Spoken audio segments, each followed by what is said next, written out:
Hey, I'm Rosie. I'm currently doing the No Buy Challenge, and here are 12 ways I'm trying to make more money and save more money.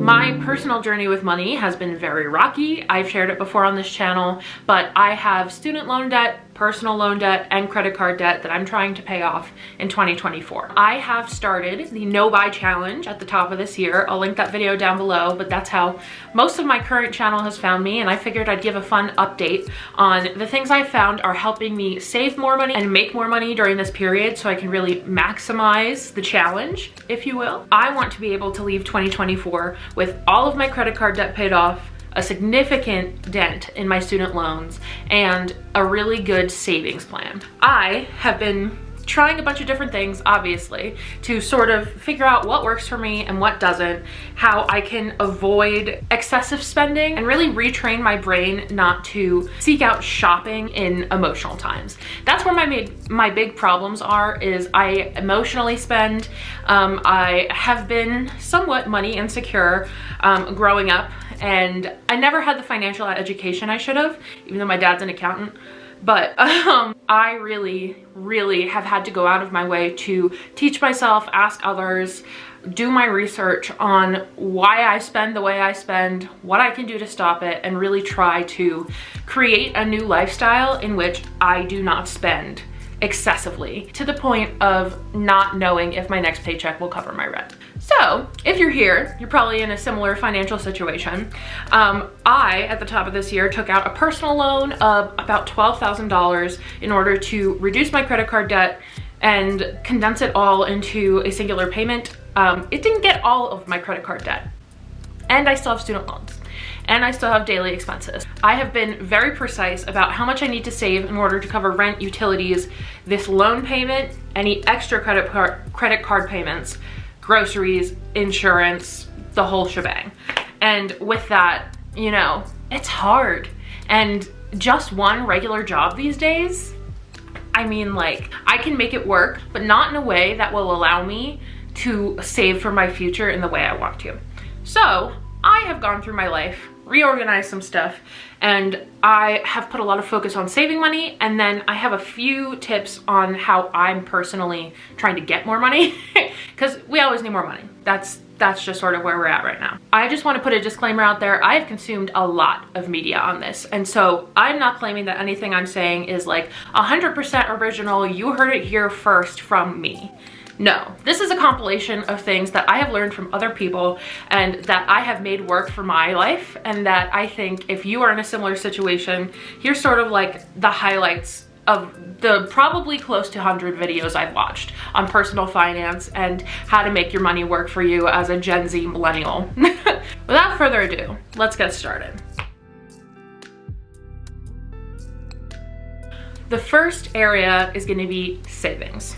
So savings, as I said, has been super important to me. Now that we're paying off the debt, I also need to balance it with saving money, so that way I'm not just broke from paying off debt all the time. And here are the specific things that I have done in order to help my current lifestyle. Number one, I do not shop with Afterpay or Klarna or any of those buy now, pay later services. I will say, from moving out in 2021 through the end of 2023, I was an Afterpay bitch. I truly, like, everything I wanted. I'm a Taurus. I like nice shit. And I don't have the nice shit budget. But Afterpay, Klarna, those buy now, pay laters, they seemed like the perfect way for me to do that. Only pay $20 now. And then eventually, just a few $20 payments sounds so much better than one $200 payment now.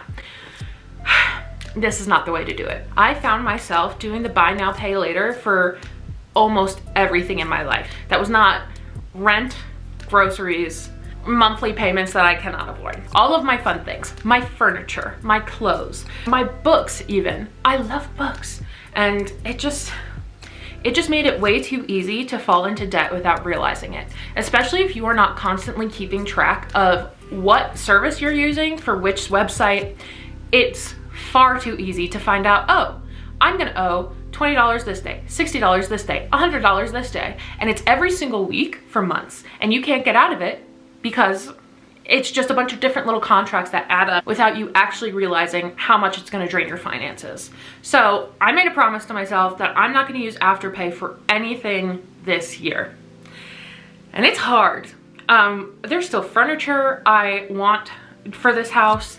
I used it for furniture for my house when I first moved in, and I'm still paying those off. I still have approximately $800 worth of Afterpay left to pay off for my dining room set, Christmas presents I bought, and just other things that are around the house. It really comes down to the classic saying of like, if you can't buy it all at once, if you cannot afford it 2 times over, you cannot afford it. So when it comes down to big important things like a dining room set, I am not sad or upset with myself that I did that, but I am upset with myself that I did it for 10 to 15 other purchases that I could not afford. I would just say, if you can, stay away from it. It so easily just pulls you into debt that you don't even realize you have. And even now, when I took into account my credit card debt and my student loans and everything, I did not think to account for the various different apps that I had to look in to find out my balances for these other random purchases I don't even remember because it happened 3 months ago. And that has really held me back. Thankfully, I've consolidated it all. At the top of this year, it was probably close to $3,500. And I was able to track them all down, and now we're down to about $800, which is significantly better, but still not great. Yeah. I'm gonna stop rambling about that one, but if you are able to, avoid those. I am trying not to use it at all, but if I am to use it, it would only be for very important things that I cannot like go without, but I do not have the finances for. But hopefully these saving tips will allow me to have the finances for what I need.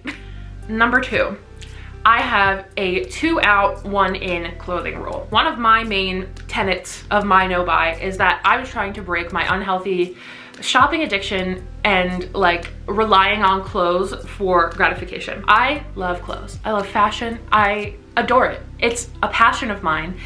And because of that, I absolutely fall into the overconsumption headspace, the like influencer lifestyle that is so easy to fall for on social media. I see that stuff and I'm like, oh, I want that. I need that. And I don't. But that led me to buying a ridiculous amount of clothes that I barely even wear. I work from home. I don't need a ton of office wear. I live in the mountains. I don't need a million swimsuits. So it became an emotional spending crutch for me in order to feel better in times of stress. And I need to break that habit. Thus far, I've done really good. I have not purchased any new clothing.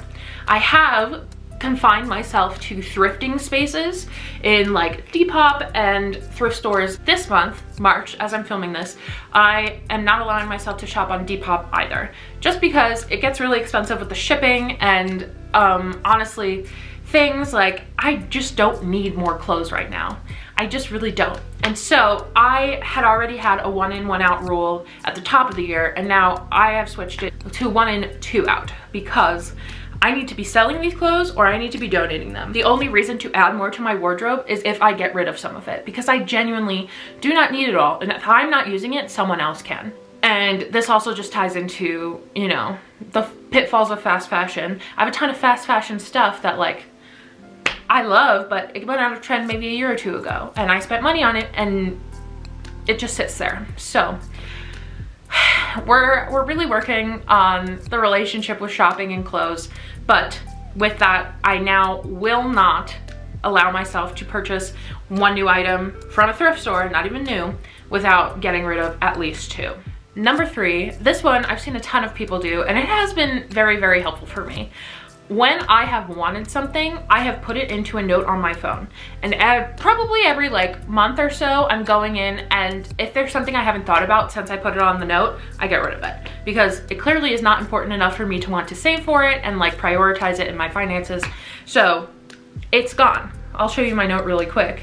It's just called things I want to buy. It's pretty much furniture and like expensive purses that will be my downfall. Is I really love the idea of a designer bag. And I am constantly holding myself back from like buying one just because I don't go anywhere. I don't need it, you know? I finally come to the point where I realize I do not want to put myself into a bunch of debt over a luxury item. It will be a reward at some point when I can afford it, but right now it would just be a detriment and it would not make me feel good in the way I think it would.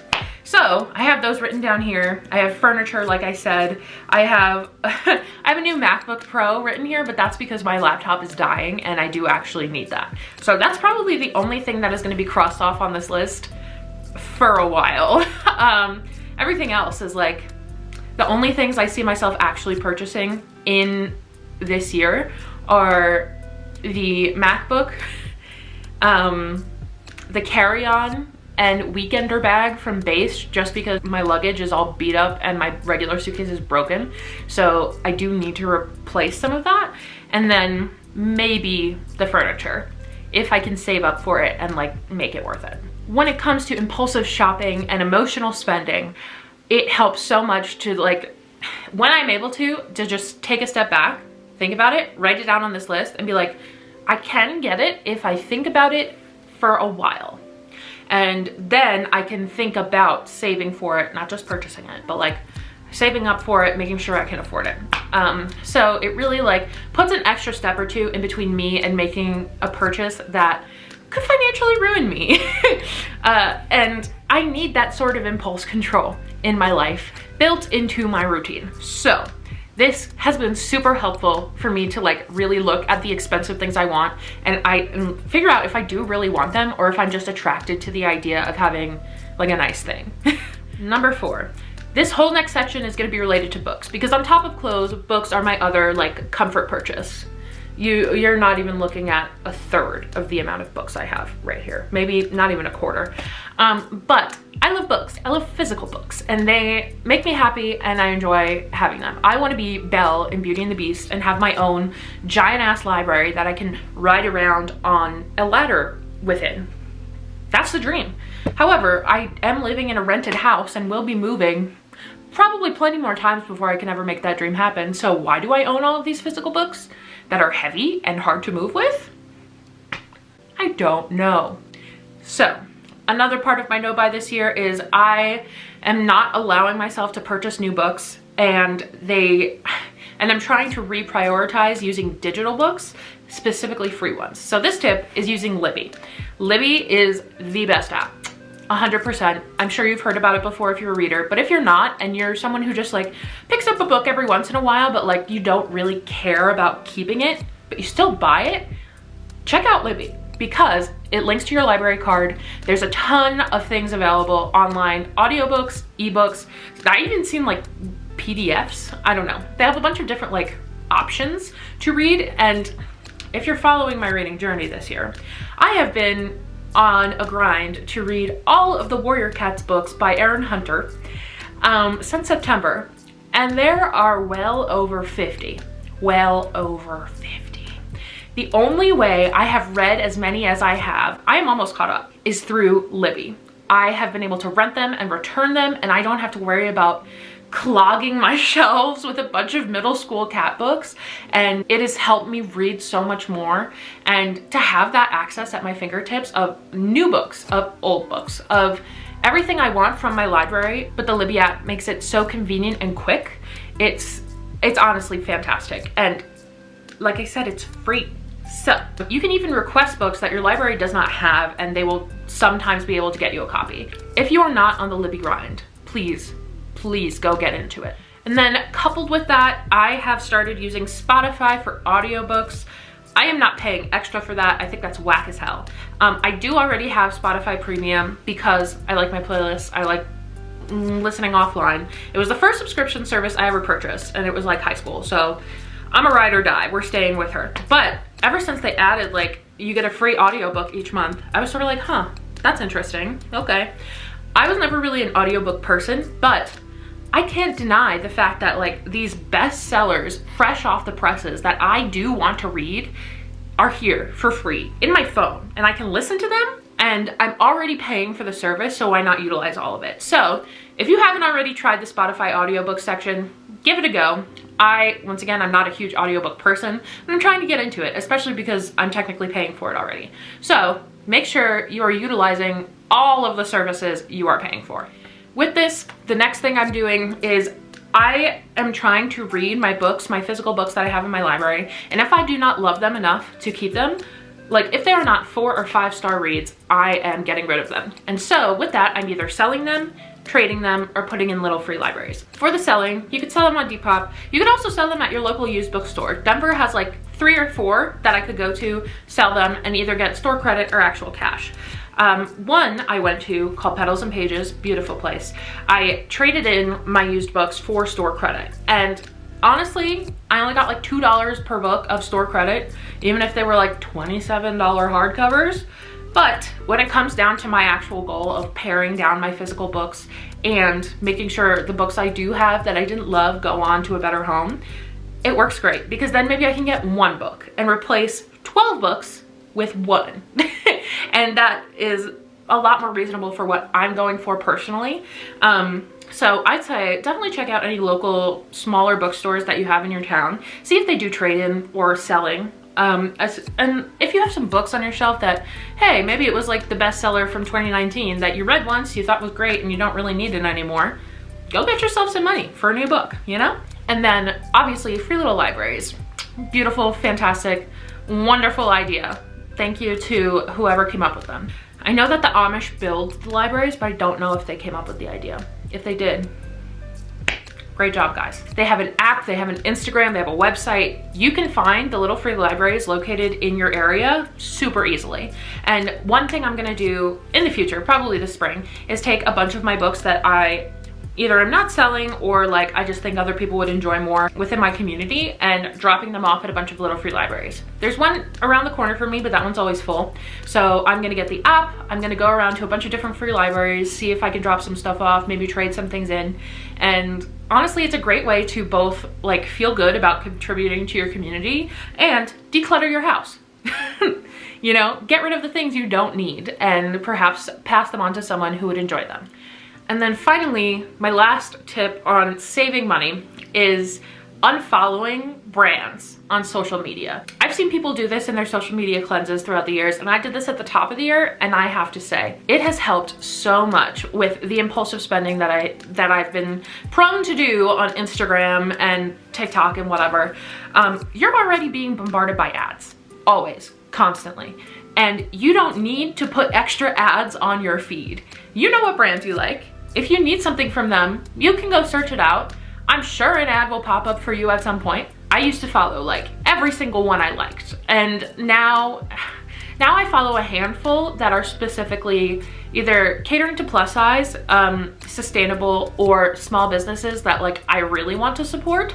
So I'm being very thoughtful and conscious of what brands I'm allowing to market to me, especially because generally these pieces that these places sell are a lot higher quality and also more expensive. So I'm a lot less likely to just impulse purchase 6 things from them. It is so important to keep your social media space clean. Obviously, in the world of influencers and brand deals and everything, you can't avoid it. It's gonna be really hard to avoid ads and marketing wherever you go. And so if there is something you can do to lessen that urge, lessen the temptation, I suggest doing it, especially if you're trying to do a low buy, no buy year like me. It has genuinely helped to just not have it like be put in front of my face all the time and have to constantly deny those little like, oh, I wanna shop, ooh, I wanna shop. I just don't give it the opportunity. I don't give that little voice in my head the opportunity to like see something it likes and say, hey, you want that. Curate your social media space as you please, but this has absolutely helped me cut down on my impulsive, unthought out spending. Now, for the making money section of this, once again, is very specific to me. Hopefully you'll be able to take something from it. It's not huge because I work a full-time job and we currently only have 1 car. So I do not have a lot of options on getting more money. I can't go get a second job right now. And I have had 2 to 3 jobs in the past. Obviously that's a great way to get more money. It's also a great way to get burnt out. So the smaller things you can do to also just like maximize what you have and possibly make a little extra cash is what I'm going for. Number 1, very obviously sell things on reselling apps. I specifically use Depop. I kind of was banned from Poshmark, but we don't need to talk about that. So use Poshmark if you like. But I specifically use Depop to sell my clothes and to sell, I've sold books on there before as well, if they're like very popular books that I know people will snatch up, like my books of the month. It's particularly great if you have like unique pieces that you know people are looking for. So I personally, as a plus size woman, there is a large plus size market for interesting pieces or just like plus size clothes in general, because we're not catered to very frequently. And so when I do invest and buy these nicer pieces from like Big Book Press, Ray NYC, and I get my wear out of them and I notice, you know what, I'm not reaching for this, I know that there is another plus size girly out there who will be using this more, that I can get a good return on my investment and they can get a piece that they like for cheaper than they would from the store. And so in my head, that's just like a circle of wins. Like, we're all helping each other out here. I try not to keep anything in my closet longer than a year without wearing it, just to give myself, you know, some time to do it. And we're about to hit the spring wardrobe where I'm gonna have to clean out some stuff and, you know, really take a look and upload some things to Depop. But that extra cash, so worth it. And to have that freer space in my closet and know that someone literally purchased it because they really want to wear it right now, whereas I could have had it sitting in my closet for 6 months without being touched. It just makes so much more sense. And once again, feeds into the sustainable fashion movement that we are trying to support. Along with Depop and the other reselling apps, another great option obviously is to go into reselling stores like Plato's Closet, or what are the other ones? Buffalo Exchange. There are a lot of local ones actually here in Colorado, which is pretty sick. And so I've been trying to frequent those. But they will rebuy your stuff, probably for a lower price that you're selling it for on the app, but they do all the work for you. And so if you don't have time to be running to the post office and figuring out shipping and sending stuff out, it's probably your best option. And any money for something you are not using is good money. Next, this one, once again, is specifically for me. So I'm hopeful that if you're watching, maybe you have some similar opportunity to this and you can look into it if you haven't heard about one yet. But at my job, we have a lot of internal opportunities that come with a financial bonus. So for example, we work with Salesforce, and there's like a Salesforce moderator for each team that we have, and they attend like one extra meeting per week, and then they send out an email every 2 weeks, and they're just supposed to do like any new hire basic Salesforce training that you would learn on the job anyway. And it's a different person every year, so there's always another opportunity to go and try for it again, and there's an extra compensation for it at the end. I personally just applied for a brand ambassadorship at my job, which has like 3 different work streams you'd be chosen for, and you just sort of learn about the company as a whole and the different ways that they market stuff. And I found that pretty interesting, especially because a lot of it has to do with either social media or writing, and I'm interested in learning like how to utilize those things within my job. And with that, if chosen, I'm not yet, but I applied for it, and if chosen, I would get some kind of compensational bonus. They haven't told me. They did not list what it was, because I'm sure that's like not why they want you to be doing it. The rest of it sounded interesting to me, which is why I chose it. But there's some kind of compensational bonus, there's extra quote unquote swag, and there is literally just one extra meeting a month with a final presentation at the end of the year. And so that to me sounded like a fabulous trade-off. I would love to learn more, meet more people, and then there's some extra money involved. I am more than happy to do a little bit more work at my normal job to get a little bit extra money. And there's multiple types of opportunities like that around my company. I do work for a decently large publishing company, so this is probably more geared towards like corporate environments. However, if you haven't looked into any of those things, or if your company has sort of like an internal internship program, it might be worth taking a look, and there could be a compensational benefit that you haven't heard about yet. Always worth reading the fine print to see if there's maybe a little something extra you can get out of it. And then my final tip is one that I feel like pretty much everyone knows by now, but I just started doing this, and that's opening a high yield savings account. When I took out my personal loan, I did save $1,000 of it just in case, because I had no emergency fund at that point. I was down to literally $40 in my savings. And I was like, I'm not gonna let that happen again. No. And high yield savings accounts have really like been very popular and talked about a lot in media. Like, I feel like I've heard a lot about it over social media and like people who make, you know, finance content over the past maybe 3 years or so, certainly since COVID. I personally use the American Express one, which is random, but I have a personal credit card through there and I have a work credit card through there. And so I'm already gaining a lot of quote unquote like credit card points through American Express. And I had no idea if there were extra benefits or not, but I was like, this is a company that I trust and I use both for work and for personal use. So their high yield savings account is at 4.35% rate. And it pays out every month. You can add more to it as you go. I'm trying to use that to build up my general emergency fund, as well as any funds I'm allocating to travel for our London trip later in the year, because that gives me about 8 months for it to accrue interest, and then I can take it out later, and that's just like an extra, you know, $100 I can take with me. And it truly is just like letting your money sit there, and you don't even have to think about it. It is not tied up in a CD or stocks or anything of that nature. You can easily take it out when you want to, and I like that. It's very low risk investing, but you're getting a little something extra besides just a normal savings account. Like, I looked at my savings account today and my payout was 2 cents. And my savings account payout for the high yield savings account after a singular month with only $1,000 in it was $4.35.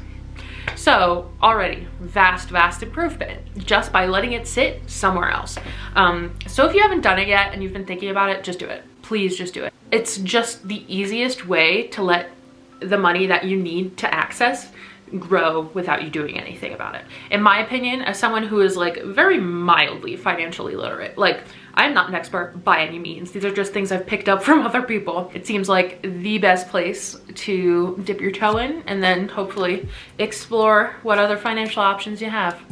So those are all the things I'm currently doing to save money or make more money, along with like re-navigating my mindset around my finances and sort of trying to build better relationships with money, spending, shopping, like everything financially related. These things have just sort of like helped bolster the no-buy challenge that I'm trying to do. And obviously, like, they are not the be-all end-all. There are plenty of other tips out there. I know everyone's talking about passive income streams.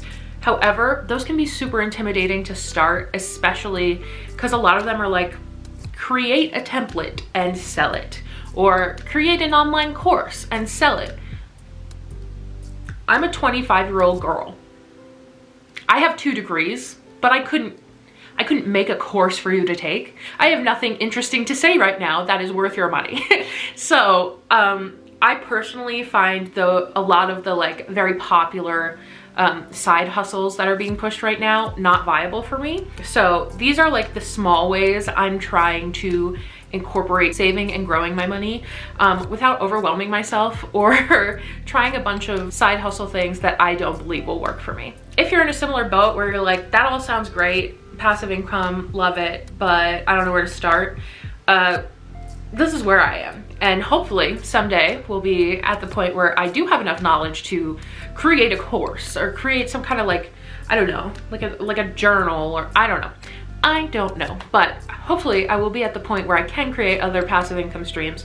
But until then, this is what we're doing. If you made it this far, thank you so much for watching. I would love to hear if you have any tips or if any of these things have worked for you or anything I didn't mention worked for you. Like I said, I've watched a million, so many like how to make money quick videos. And out of all of them, these are just the ones I think will personally work for my situation best. So if you have anything to add, would love to hear it in the comments. Please let me know. If you're new here, feel free to stick around. I'm trying to be as transparent as I can about my money and financial journey, healing that along with we got a lot of mental health stuff going on that we're working on, just our overall healing journey in general in 2024. So if you too are looking to just find some support online, feel free to hang out. Lots of wonderful people are here in this community, and I would love for you to join. Thank you again for watching. I hope you're having a fabulous whatever time of day you're in, and I will be talking to you very soon.